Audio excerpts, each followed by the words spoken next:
Hi everyone, it's me again, your Huvilaran, yung Bicolano vlogger, and welcome back sa ating vlog. Tara po at samahan nyo naman ako in this short video. Today is kafiestahan po at Sitio Ulilibdon. Fast forward po, katatapos pa lang po namin magsimba, share ko lang. After that, we should find house destination. You know naman.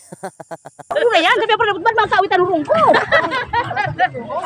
Actually po, go with the flow lang naman po ako together with my sister. Syempre po, kung saan siya pupunta ay doon na din ako. Nakakahiya naman po kasi sa mga nag-invite kung hindi tayo pumunta.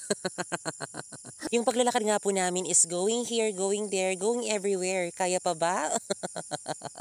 Hindi naman po ako gaano magtatagal here at uulan na. Kailangan ko na din po umuwi as soon as possible. At marami pang kailangang asikasuhin pagdating sa bahay. Thank you so much po pala sa mga nag-invite sa kanilang mga tahanan. Siguro po kung may time pa ako, kahit hindi nyo ako in-invite ay pupuntahan ko ang mga bahay nyo.